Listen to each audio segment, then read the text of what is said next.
Ku hanyut di bawah arus dunia, terlena dengan bisikan nafsu. Langkahku jauh dari cahaya petunjuknya, namun rahmatnya masih menghampiriku. Dihina, dicela, diuji tanpa henti, terjatuh berkali-kali di jalan yang berduri. Namun ku yakin setiap luka yang diberi adalah tarbiyah daripadamu ilahi. Biar badai datang melanda, biar seluruh dunia menghina, perjuanganku kini lillahi ta'ala. Padamu pintaku, pimpinlah hamba. Bangkit wahai jiwa, jangan mengalah, walau dosa semalam masih berdarah. Hari ini ku genggam cahaya hidayah, menuju Tuhan dengan penuh tabah. Laungkan namanya di setiap langkah, jadikan sabar senjata yang gagah. Jika dunia menjadi medan ujian, redha ilahi tetap jadi tujuan. Pernah ku menangis di gelap malam, memohon ampun atas dosa silam. Tiada yang tahu betapa sakitnya perang melawan nafsu dan hinaan mereka. Namun ku dengar seruan harapan, jangan berhenti di waktu berjuang. Selagi nafas masih dikurniakan, selagi itu pintu taubat terbuka lapang.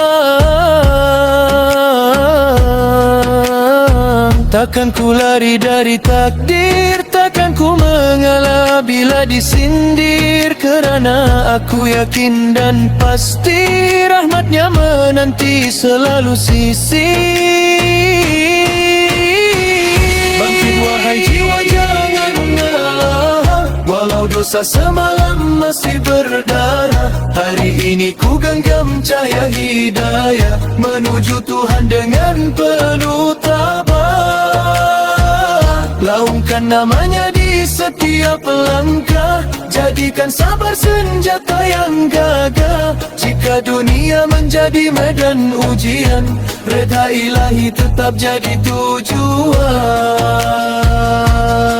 Allahu Akbar, hatiku bersaksi, tiada kekuatan melainkan darimu ya Rabbi. Ku lawan nafsu, ku lawan diri,